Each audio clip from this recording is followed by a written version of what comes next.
bienvenue pour cette nouvelle vidéo qui va donc vous présenter le catastrophique Email Mailbox du mois de juin et de juillet. Alors déjà j'étais persuadée d'avoir fait l'Email Mailbox de juin, je m'étais dit bon comme ça ils verront moins que j'ai beaucoup craqué en juin et en juillet. Et finalement je vous ai pas fait l'Email Mailbox de juin, donc en fait là je vais vous présenter pas moins de 20 livres. Voilà, 20 livres entre juin et juillet. Voilà, c'est tout à fait normal, évidemment. Non, c'est pas du tout normal, c'est juste catastrophique. Je savais que j'avais énormément craqué en juin. Je m'étais dit, oh là, on va vraiment se calmer en juillet. Mais en fait, en juillet, ça a été encore pire. Bon, je vous promets très bien de ne pas craquer en août. Sauf que là, aujourd'hui même, j'ai acheté pas moins de 4 livres. Je suis juste allée à Noz. Il y avait des livres des éditions Milan qui étaient là, voilà, des livres neufs à 1,99 €. J'ai craqué du coup. Et puis après je suis allée à Easy Cash et il y avait un... Enfin voilà, il y a toujours une raison de craquer. Bref, on va pas traîner du coup, je vais commencer directement avec la grosse pile de juin. Alors le mois de juin j'ai été plus raisonnable qu'au mois de juillet, mais pour autant c'est pas... Voilà, j'ai pas été très raisonnable non plus. En fait, 20 livres ont rejoint ma palle, dont 2 services presse.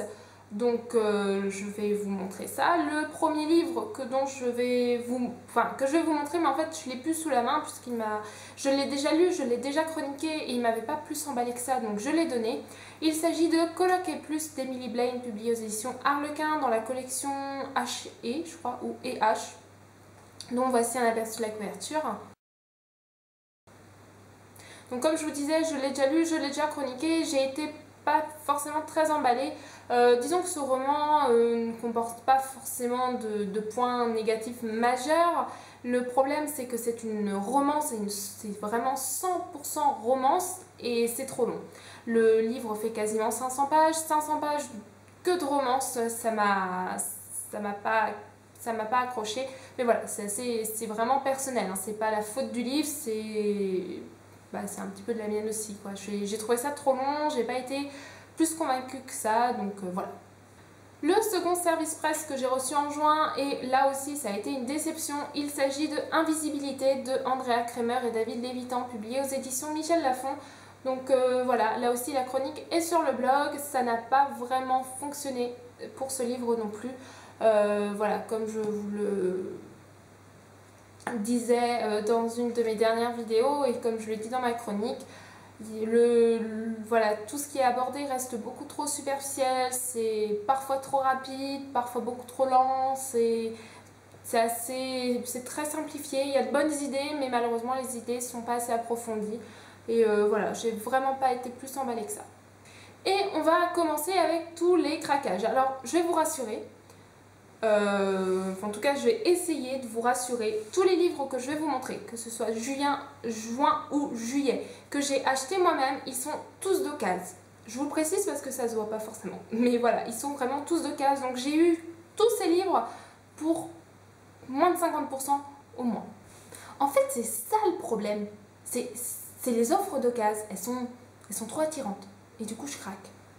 Voilà, c'est la faute à Price Minister. Voilà, c'est pas de la mienne. Alors, première occasion que j'ai acheté, j'avais une excuse, c'est le tome 2 d'un diptyque, donc il fallait que je l'achète, en plus c'était vraiment pas cher, alors j'ai acheté, j'ai dû l'avoir pour 6 €. Il s'agit de In the End, donc le tome 2 de In the After, de Dimitria Luneta, publié aux éditions Lumen. Donc voilà, comme ça j'ai les 2 tomes sous la main. Je vais pas les lire tout de suite parce que je compte lire la 5e vague et que apparemment ça se rapproche beaucoup de la 5e vague, donc il faudrait que je les espace pas mal. Donc voilà, mais maintenant j'ai le tome 2 sous la main et puis je l'ai eu à petit prix. En fait, vous allez voir, c'est pas du tout de la faute si j'ai craqué. J'ai acheté que des tomes 2. Enfin presque, j'ai aussi acheté les tomes 1. Mais voilà, les tomes 2, c'est... Voilà, et de toute façon, je vais les acheter, alors autant profiter des offres d'occasion. Si elles arrivent toutes en même temps, c'est pas ma faute. Un autre tome 2 donc, que j'ai acheté, il s'agit de Jeux d'innocence de Jennifer L. Armentrout, dont le tome 2 de la série Wait for You, publié aux éditions J'ai lu. J'avais adoré le tome 1, j'avais été vraiment très surprise d'aimer autant. Là encore, c'était pourtant une romance 100% romance, ou presque, parce qu'il y avait c'était de la romance, mais il y avait quand même un petit truc derrière. Voilà, l'histoire, enfin les personnages étaient beaucoup plus complexes, ils avaient un passé un petit peu douloureux. J'avais trouvé ça beaucoup très intéressant. Et donc j'espère que ce tome 2 avec les nouveaux personnages donc me plaira autant. Donc c'est pas une suite directe puisque je sais plus les noms des personnages du tome 1.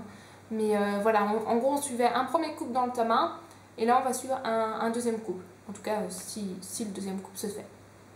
Encore un tome 2, et là encore j'ai lu le tome 1 et le tome 1 avait été un big coup de cœur. Il s'agit de Sœur sorcière, donc le livre 2 de Jessica Spotswood, publié aux éditions Nathan. Je n'ai pas encore publié ma chronique du tome 1, en fait j'attends Yukari, donc j'espère pouvoir la publier vraiment prochainement parce que ce premier tome était tellement génial qu'il faut vraiment que vous découvriez cette série.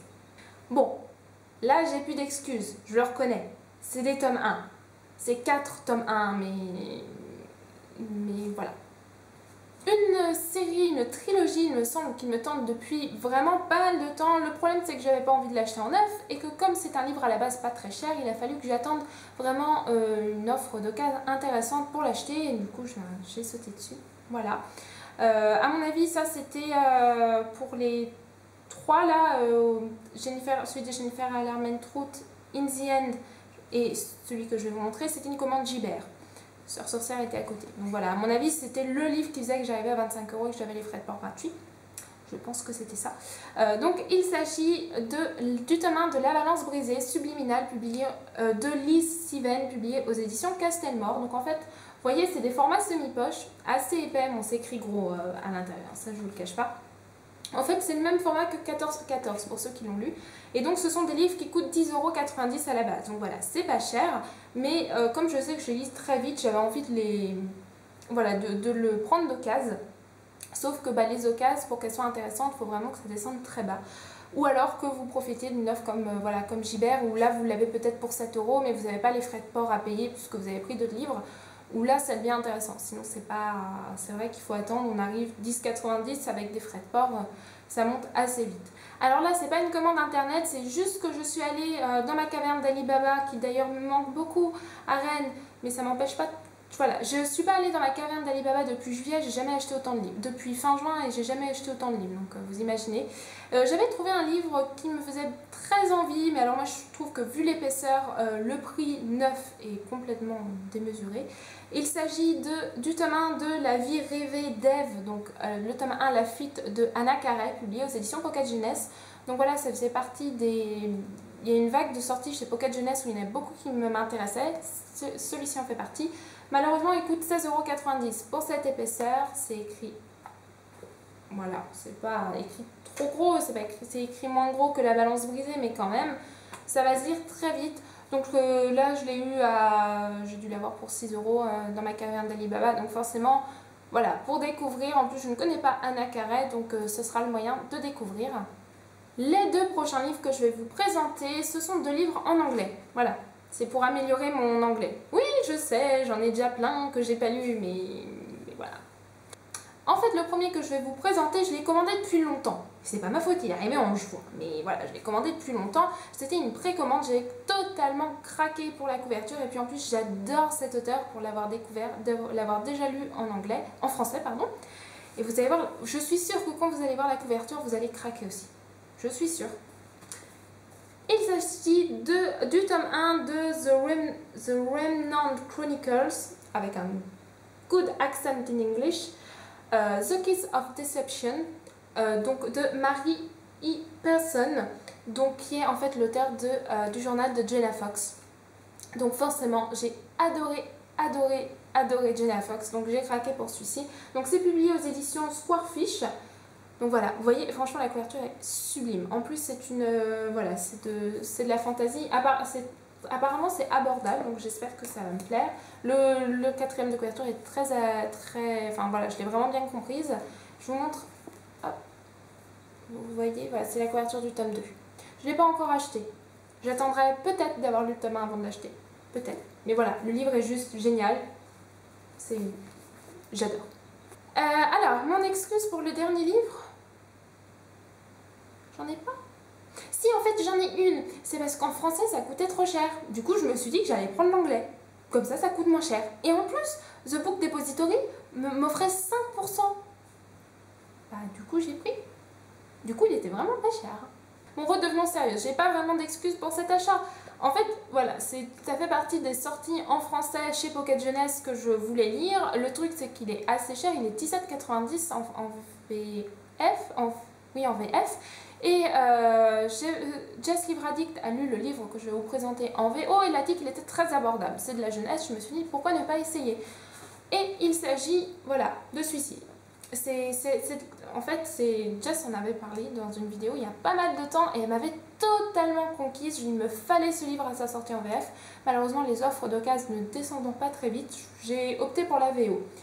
Donc voilà, il s'agit de The School for Good and Evil. Je regarde pourtant Once Upon a Time en anglais, hein, mais je sais toujours pas comment on dit méchant. Bref, de Soman Chenani. Voilà, je n'ai pas écorché ni le nom du livre ni le nom de l'auteur du tout. Allez, on essaye avec le nom de la maison d'édition, Harper. C'est plus simple. Bref, voilà. En plus, il y a des dessins à l'intérieur. Bon, en VF aussi, hein, mais franchement, je pense que je vais vraiment opter pour la lecture en VO. Bon, à mon avis, ça casse pas 4 briques pas de briques à un canard. Oups. À mon avis, ça casse pas 4 briques. Et j'en veux à mes briques. Hein.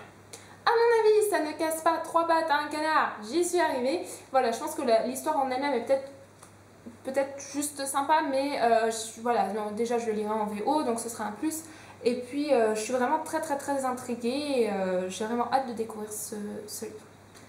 Vous ne la voyez pas, mais la pile de juillet est énorme. Énorme. Il y a juste 11 livres, hein. Mais c'est énorme, 11 livres. On commence tout de suite avec les 2 services presse que j'ai reçus durant le mois de juillet. Donc le premier, il s'agit de Tous nos jours parfaits, qui sera publié chez les éditions Gallimard, je ne sais pas trop quand. Je ne sais pas quand est-ce qu'il sera publié, donc je vais vous le mettre voilà, en petite barre d'infos. Voilà, j'aimerais bien le lire avant qu'il soit paru, s'il n'est pas déjà paru, donc, ou autrement avant septembre. Parce que bon, il a l'air sympa.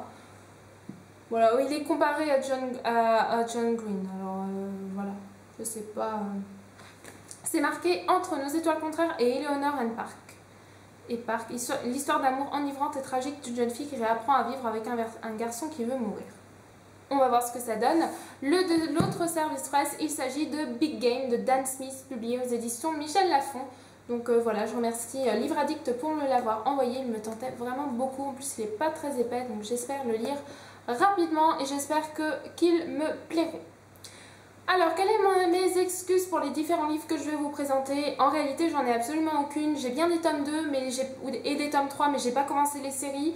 J'ai pas mal de tomes 1, j'ai quelques one-shots, j'ai eu quelques cadeaux. Voilà, pas d'excuses. Ah si, je me suis fait plaisir. Et je me suis vraiment fait beaucoup plaisir avec tous les livres que j'ai achetés. Alors, le premier livre que je vais vous présenter, je sais toujours pas pourquoi je l'ai acheté en fait. Il m'a juste parlé. Voilà, je n'en ai pas il est bien noté sur Livre Addict, mais j'en ai pas entendu parler plus que ça. Il s'agit de Filles de l'eau de Amy Itaranta, publié aux éditions Presse de la Cité. Donc j'ai dû le voir passer sur un blog, la chronique a dû suffisamment me convaincre pour le mettre dans ma wishlist. Maintenant, voilà, je sais pas trop quoi m'attendre, mais franchement, la couverture est magnifique en tout cas. Une lettre de vous de Jessica Brookmole, publiée aux éditions Presse de la Cité. Celui-ci me tente depuis qu'il est sorti. Voilà, la couverture, j'ai vu de très bonnes chroniques dessus, j'ai vu d'un petit peu moins bonnes, mais franchement, il me tente beaucoup. Et voilà, maintenant ça y est, il a rejoint ma palle. Bon, en fait, le prix d'origine était de 21 €, donc je voulais vraiment pas l'acheter à ce prix-là. Et là, je l'ai eu à 4-5 €, quelque chose comme ça. Le pouvoir d'Hélice, tome 3, Puissante de Marie-Ave Snyder, publié chez Harlequin dans leur collection Darkist. Darkist fermant ses portes. J'ai vraiment eu peur que ce livre me file entre les mains et que voilà, je doive combattre comme avec le tome 2 pour le trouver quelque part. Donc voilà, là il y avait une occasion vraiment, elle était peut-être pas forcément intéressante, mais elle était moins chère que le prix de neuf. Donc voilà, j'ai sauté sur l'occasion. Bon alors, je trouve cette couverture magnifique, mais elle ne va pas du tout dans le ton des 2 premières. Elle est magnifique, hein, mais ça, voilà. Si vous voyez, pour un rappel, les deux premières, si on les voit, et voilà la troisième. C'est pas vraiment le même style. Je viens de vous présenter le tome 1, voici le tome 2, La Balance Brisée, le tome 2 phénoménal de Liz Seven, publié aux éditions Castelmore, donc j'ai pas lu le tome 1 évidemment. En fait, là, alors pourquoi j'ai acheté le tome 2 L'excuse, vite, une excuse. J'étais dans un Gilbert Joseph, et il était là, il était pas cher, je crois qu'il était à 5 €, enfin à moitié prix à 50%, et je me suis dit, bah mais sur internet je l'aurai jamais aussi bas parce qu'il y aura toujours les frais de port à avoir. Donc je l'ai acheté. C'est une bonne excuse. DS, le tome 3 de Percheron de Fiona McIntosh, publié aux éditions Brajlon. Là, c'était une occasion, voilà, les livres Brajlon étant très chers à la base et Fiona McIntosh étant une de mes auteurs chouchoutes. Comme j'ai pas lu le tome 1 et le tome 2, j'ai même pas lu la trilogie précédente en fait. J'attendais qu'il soit vraiment bas en niveau occasion et là, il était vraiment très intéressant, donc je l'ai pris. Voilà, donc maintenant j'ai plus d'excuses, j'ai tous les livres de que Fiona McIntosh a écrit dans ma palle. Sauf un, la romance. Ouais, sinon je les ai tous. Ou presque. Je n'ai toujours pas commencé cette deuxième série, mais le tome 2 est dans ma palle. Mais il faut vraiment que je la commence. Mon auteur préféré, quand même. Il s'agit de Robert Galbraith, donc avec le tome 2 des enquêtes de Cormoran Strike, donc Le Ver à Soie, publié aux éditions Grasset, donc la nouvelle série de J.K. Rowling qu'elle écrit donc sous le pseudonyme de Robert Galbraith. Donc voilà, il faut que je découvre le tome 1 depuis le temps que je dis, mais je ne l'ai toujours pas fait. L'échiquier des dieux, donc le tome 1, l'ère des miracles de Richelle Mead, publié aux éditions Milady. Donc voilà, un poche que je voulais depuis très longtemps. Donc je vous rappelle pour information que tous les livres que je viens de vous présenter sont d'occasion. Ça se voit peut-être sur certains, mais je vous rappelle pour celui-ci parce que ça se voit tellement pas que... Voilà, il faut que je vous le rappelle. Il est d'occasion aussi, hein, ça se voit pas non plus. Il s'agit du secret de l'inventeur, donc le tome 1 Rébellion d'Andrea Kramer, publié aux éditions Lumen. Donc voilà, lui je le voulais depuis sa sortie et je l'ai enfin. Bien longtemps après sa sortie, mais je l'ai. Donc Andrea Kramer que j'ai découvert seulement avec Invisibilité qui m'a beaucoup déçue. Donc j'espère que voilà, cette série fonctionnera mieux. Et le dernier livre de ces 20 livres, il s'agit de Lune Mauve, le tome 1 l'a disparu, donc publié aux éditions Casterman. Alors là j'ai une excuse, je vous assure j'ai une excellente excuse pour avoir acheté ce livre, déjà parce qu'il était vraiment pas cher, et ensuite parce qu'en fait j'ai acheté le tome 2 et 3 en occasion, et j'avais pas le tome 1, du coup je pouvais pas commencer la série. Voilà, donc ça va faire quand même plus de... Ouais... j'avais déjà le tome 2 à Montreuil l'année dernière, il y a 2 ans.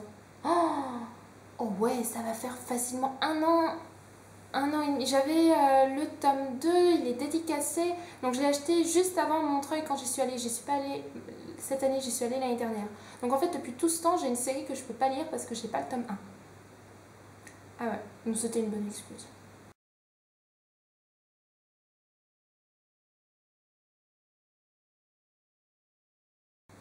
Donc voilà, j'ai beau me trouver toutes les meilleures excuses du monde, ma palle a complètement explosé. On va essayer d'être beaucoup plus sérieuse au mois de juin.